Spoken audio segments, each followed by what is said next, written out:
आप देख रहे हैं दुनिया भर की खबरें और ये रही आज की सुर्खियां। इजरायली जेलों से रिहा हुए 15 फलस्तीनियों को भेजा गया तुर्की। कुछ कैदियों के पाकिस्तान जाने की भी खबर। हमास ने किया दावा। इजरायली फौज ने लेबनानी सरहद के पास शुरू की बड़ी मिलिट्री ड्रिल। आखिर क्या है मकसद? ईरानी आर्मी ने इक्तदार 1403 एयर डिफेंस ड्रिल के दूसरे फेज का किया आगाज। आसमान में दिखाया दुश्मन को अपना दम। और रूस ने वेस्ट को लताड़ा। कहा मिडिल ईस्ट को जियोपॉलिटिक्स के खेल का मैदान बना रखा है। यह बेहद खतरनाक साबित होगा।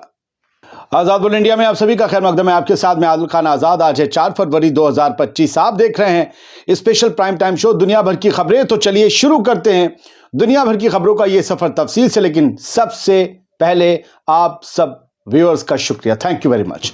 आप सबकी मोहब्बत मसरत का ये नतीजा है कि आपका ये चैनल आज आजाद बोल इंडिया 4 लाख सब्सक्राइबर की फैमिली बन गया है। आप सबके लिए यही कहूंगा, शानदार, जबरदस्त, जिंदाबाद।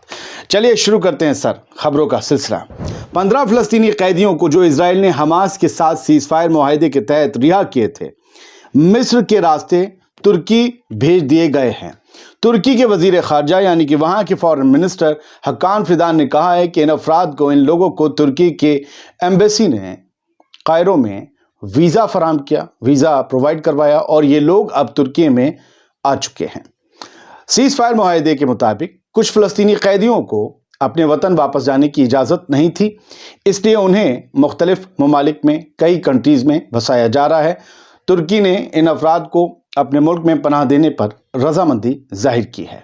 फॉरेन मिनिस्टर हकान फिदान ने यह भी वाज़ेह किया कि तुर्की किसी भी ऐसे इक़दाम के, किसी भी ऐसे एक नई चीज़ के ख़िलाफ़ है जो फ़लस्तीनी लोगों को उनके वतन से बेदखल करने के लिए की गई हो। उन्होंने कहा कि ऐसे इक़दामात बैनुल अक़वामी कानून और इंसानियत के ख़िलाफ़ हैं और ये सिर्फ नए तनाज़ात को, नई टेंशन्स को जन्म देंगे और इलाक़ाई अमन को मुतासिर करेंगे, उस पर असर डालेंगे। दोस्तों, मैं आपको उर्दू के साथ इंग्लिश इसलिए बताते चलता हूँ, बहुत सी नस्ल जो हमारी है, एक नई नस्ल, उसको उर्दू के लफ्ज़ नहीं आते। मैं अपने आप से एक मिशन पर हूँ कि उर्दू को ज़िंदा रखा जाए। तो ये कोशिश है, बहुत से लोगों को हरती होगी, लेकिन मेरा अपना एक मिशन है। खैर, हमास के स्पोक्स पर्सन डॉक्टर खालिद कदूमी के मुताबिक पाकिस्तान ने 15 फ़लस्तीनी कैदियों को अपने मुल्क में पनाह देने पर रजामंदी जाहिर की है, पाकिस्तान ने, और ये दावा हमास ने किया है। इन कैदियों को इजराइल ने हमास के साथ 15 जनवरी को होने वाले सीज फायर मुआहदे के तहत रिहा किया था, जो हो चुका है। डॉक्टर कद्दूमी ने कहा कि हमें रस्मी तौर पर तस्दीक मिली है कि पाकिस्तान 15 कैदियों को कबूल करने पर राज़ी है। हमास कह रहा है कि ऑफिशियल हमें रजामंदी मिली है। इस पर हम पाकिस्तानी हुकूमत, वहाँ की आवाम और क़यादत का शुक्रगुजार हैं, शुक्रिया अदा करते हैं, हमास ने कहा। हालांकि अब तक पाकिस्तानी हुकूमत ने इस हवाले से कोई बयान जारी नहीं किया। मैंने कुछ और पढ़ी खबरें कई अखबारों में, तो पता ये चला कि पाकिस्तान की इंटीरियर मिनिस्ट्री ने किसी भी ऐसे इंतज़ाम से लाइल्म होने का, बेखबर होने का इजहार किया है, जबकि पाकिस्तानी फॉरेन मिनिस्ट्री ने अब तक इस पर कोई जवाब नहीं दिया है। हमास कह रहा है हमें ऑफिशियल मंजूरी मिल चुकी है। अब देखते हैं, एक दिन में और साफ हो जाएगा। बढ़ते हैं आगे। इजरायली फौज कुछ बड़ा करने वाली है। छोटा तो वो करती नहीं, बड़ा धमाका, बड़े कत्ल गारत, बड़ी तबाही। इजरायली फौज लेबनान की सरहद के करीब अपर गलीली इलाके में एक मिलिट्री ड्रिल कर रही है। ऐसा लगता है कि आईडीएफ किसी जंग की तैयारी कर रही है, क्योंकि बहुत भारी साजो सामान है मौजूद। इजरायली ड्रोन्स बैरूत और उसके जुनूबी इलाके दाहिया पर उड़ रहे हैं, जो कि हिजबुल्लाह का मजबूत गढ़ माना जाता है। चक्कर क्या है बॉस? दूसरी तरफ हिजबुल्लाह ने दोबारा अपनी जंगबंदी के अहद की तस्दीक की कि हम सीज फायर पर कायम हैं, हम मानेंगे, हम जैसे मानते आए, थोड़े दिन की तो बात है। इजराइल के साथ जो चल रहा है ठीक है, उसके बाद फिर देखा जाएगा। इजरायली फौज ने पीर को अपर गलीली के शहरियों को लगातार बढ़ रही मिलिट्री एक्टिविटीज़ की इत्तला दी, मगर साथ ही ये भी कहा कि कोई सिक्योरिटी खतरा नहीं है। हालांकि लोगों को इस इलाके से दूर रहने की सलाह ज़रूर दी गई, क्योंकि यहाँ फ़ौज के मुकर्रर अमल होने वाले जो चीज़ें हैं, यानी यूँ कहिए कि वो लोग हमले कर रहे होंगे, गोलीबारी, टेस्टिंग वगैरह, ये सब वगैरह हो रही होगी, तो लोगों से कहा दूर रहना फायरिंग रेंज से। आखिर इजराइल का प्लान क्या है, ये फ़िलहाल कोई नहीं समझ पा रहा, इसलिए हम भी कोई अंदाज़े अभी तो नहीं लगाएंगे, लेकिन कुछ तो बड़ा है। दोस्तों, इजराइल ने कहा है कि वो अपने हाई लेवल डेलीगेशन को कतर की कैपिटल दोहा भेज रहा है ताकि गजा सीज फायर एग्रीमेंट की इंप्लीमेंटेशन पर बातचीत की जा सके। कल तक की खबर हमने जो आपको बताई थी वो ये कि नेतन्याहू ने डेलीगेशन भेजने का फैसला नहीं किया। हो सकता है कि सेकंड फेज ऑफ टॉक में इजराइल शामिल ही ना हो, लेकिन अब ये डेलीगेशन इजराइल की तरफ से भेजा जाएगा। ओरिजिनल डील के मुताबिक जो 42 दिन की ट्रूस और होस्टेज एक्सचेंज डील है, उसके दूसरे फेज पर बातचीत आज से शुरू हो रही है, 4 फरवरी से कतर में। दूसरे फेज का मकसद है गजा में जंग को पूरी तरीके से खत्म करना और जंग खत्म करने का एक रास्ता बनाना, एक पैसेज बनाना कि किस सूरत से हो सकती है। अब बात इजराइल को यूरोप से मिले झटके की। 150 से ज्यादा human rights organization, trade unions और सिविल सोसाइटी ग्रुप्स ने यूरोपियन कमीशन से अपील की है कि वो इजरायली सेटलमेंट्स के साथ ट्रेड पर पाबंदी लगाएं जो कि ऑक्युपाइड पैलेस्टीनियन टेरिटरीज में हैं। ये फलस्तीनियों की ज़मीन पर बसाई गई नाजायज़ गैर कानूनी बस्तियां हैं। इनमें कोई भी माल बन रहा हो, इनकी फैक्ट्रीज में कोई माल बन रहा हो, ना खरीदा जाए ना इनसे व्यापार किया जाए, ये कहा गया है। ये सब कुछ इस लेटर में कहा गया और ये लेटर मंगल के रोज उर्सुला वॉन डेर लेयन को, जो कि यूरोपियन कमीशन की प्रेसिडेंट हैं, उनको भेजा गया। इन ग्रुप्स का कहना है कि इलीगल इजरायली सेटलर्स के साथ व्यापार बंद करना यूरोपीय यूनियन और उसके मेंबर स्टेट्स के लिए जरूरी है ताकि वो इंटरनेशनल लॉ के तहत अपने फर्ज को पूरा कर सकें।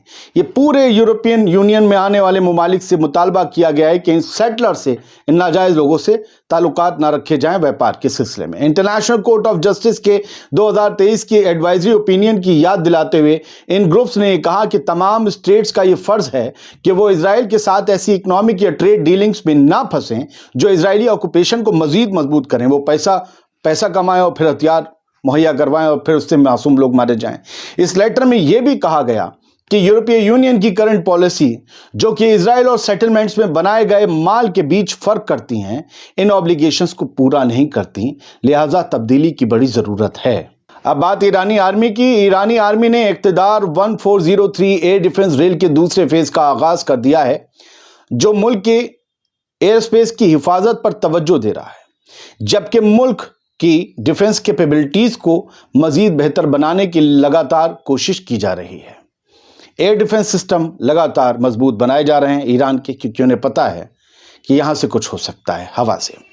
ईरान में ही बना Majid air defence missile system इस फेज में लीड कर रहा है और मंगल को इसने मुख्तलिफ किस्म के पायलट लेस यानी कि बिना पायलट के एयरक्राफ्ट को, यूएवी मान लीजिए, उन्हें मार गिराया। इस एयर डिफेंस को जांचा परखा गया तो पास हुआ टनाटन। इस ड्रिल के दौरान दुश्मन टारगेट्स को डिटेक्ट, ट्रैक, इंटरसेप्ट और गिराने के लिए स्ट्रेटजीज का इम्तिहान लिया जाएगा ताकि परखा जा सके कि हमले की सूरत में ईरान का एयर डिफेंस कितना मुस्तैद, कितना टाइट है। चलिए सर बढ़ते हैं आगे, रशिया की बात करते हैं, लेकिन ये बात मिडिल ईस्ट से ही जुड़ी हुई है। Russian foreign minister Sergei Lavrov ने पूरे वेस्ट को वार्न किया है कि वो मिडिल ईस्ट को जियोपॉलिटिकल प्लेग्राउंड की तरह ना समझें। ये जियोपॉलिटिक्स के खेल का मैदान नहीं है। उन्होंने कहा कि वेस्ट को आदत है कि वो तबाही मचाता है, क्राइसिस बनाता है और फिर देखने का इंतजार करता है कि क्या होता है। अमेरिका खास तौर पर ऐसा करना पसंद करता है और फिर समंदर के पार से इंतजार करता है कि चीजें कैसे अनफोल्ड होती हैं। लेकिन मिडिल ईस्ट कोई प्लेग्राउंड नहीं है और इसे ऐसे ट्रीट नहीं किया जाना चाहिए, इससे हालात बिगड़ सकते हैं, सर्गेई लावरोव का कहना था। अब कुछ खबरें यहां से। सीरिया के चुने गए प्रेसिडेंट अल-शरा अल-जुलानी तुर्की पहुंच गए हैं। बड़ा जोरदार उनका खैर मकदम किया है तुर्की के सदर एर्दोगन ने और उन दोनों के बीच मुलाकात हुई है। खास तौर से मुझे लगता है कि डिफेंस पैक्ट पर बात होगी। अभी बातचीत चल रही है, आज डिनर भी है, कुछ कबाब शबाब चलेंगे। रात में अगर कुछ खबरें आई तो सुबह के बुलेटिन में हम आपको बताएंगे, लेकिन 4 तस्वीरें देख लीजिए और कुर्बतें देख लीजिए। हाथ मिल रहा है, पता नहीं मुंह क्यों लटके हुए हैं, दोनों खुश नहीं दिख रहे हैं, चक्कर क्या है। फिर चलते हुए आ रहे हैं तो खुश हैं, रुक रहे हैं तो खुश नहीं हैं।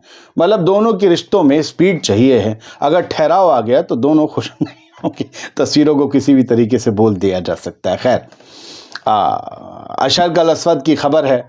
जर्मनी के प्रेसिडेंट सऊदी अरब के दौरे पर हैं और उन्होंने अशरक अल-असवद से बात करते हुए कहा कि पूरे रीजन में जितनी भी दिक्कतें हैं, जितनी भी मुश्किलें हैं, जितनी भी परेशानियां हैं उन सब की कुंजी, उन सब की चाबी सऊदी अरब के पास है। सऊदी अरब पूरी कोशिश करेगा कि वो पूरे रीजन में, मिडिल ईस्ट में, गल्फ में अमन व अमान कायम कर सके, और अगर वो पूरी शिद्दत से ऐसा करेगा तो अमन व अमान कायम भी हो जाएगा। ये जर्मन प्रेसिडेंट का मानना है। उन्होंने कहा कि बाहर से कोई भी कितनी भी हथेली लगा ले, ताकत लगा ले, लेकिन इस पूरे रीजन की असली ताकत और असली कुंजी सऊदी अरब के पास है, ये उनका कहना है। यानी ये मान रहे हैं कि वेस्ट इसमें कुछ नहीं कर पाएगा। 44 लोग सूडान में मारे गए हैं, वहाँ भी एक खाना जंगी का माहौल है, और जो है सूडान के ऑफिशियल्स बता रहे हैं कि इसमें बच्चे और एक इमाम भी शामिल हैं। आम लोग हमेशा खाना जंगी हो, जंग हो, दंगा हो, इसमें भेंट चढ़ जाते हैं। कॉन्गो की एक खबर है, वहाँ पर रवांडा की हिमायत से जो एक ग्रुप चलता है M23, उसने एक तरफा सीज़ फायर का ऐलान कर दिया है, और ऐसा उसने तब किया कि जब आपको पता है कि गोमा सिटी को उसने पूरी तरीके से अपने कंट्रोल में ले लिया है। लेकिन ये जो ग्रुप है और जो आर्मी है, उनके बीच जो कॉन्फ्लिक्ट है, क्या इससे रुक जाएगा, ये देखना होगा। फिलहाल सीज़ फायर की बात सामने आई तो हमने आपको ये खबर बताई। बहुत बहुत शुक्रिया। छोटा रहा एपिसोड, लेकिन कोशिश ये करी हर तरफ की ज़्यादा से ज़्यादा खबरें आप तक पहुंचा सकें। सलामत रहिए, खुश रहिए। एक बार फिर से आप सबका शुक्रिया, आपने इस चैनल को कहां से कहां पहुंचा दिया। बहुत छोटा चैनल है, बहुत छोटा, लेकिन आपने इसे मिलियंस ऑफ मिलियन वाले कैटेगरीज में लाकर खड़ा कर दिया व्यूज़ के एतबार से। वो लोग भी बहुत मेहनत करते हैं, बहुत मेहनत से उन्होंने अपने चैनल खड़े किए हैं, उन पर कोई तनकीद नहीं है, लेकिन शुक्रिया तो इस बात का है कि आपने मुझे इस चैनल को ले जाकर कहाँ खड़ा कर दिया। मुझे तो टूटी फूटी ज़ुबान में कुछ खबरें पढ़नी आती हैं, आपको सुना देता हूँ, क्योंकि आपके पास वक्त की कमी है, आप पढ़ नहीं पाते। बस इतना ही कर रहा हूँ, मैं तो ज़रिया हूँ। मेरी ज़िंदगी यही है कि हर एक को फैज़ पहुँचे। मैं चराग़ रह गुज़र हूँ, मुझे शौक़ से जला हो। शुक्रिया, सलामत रहिए।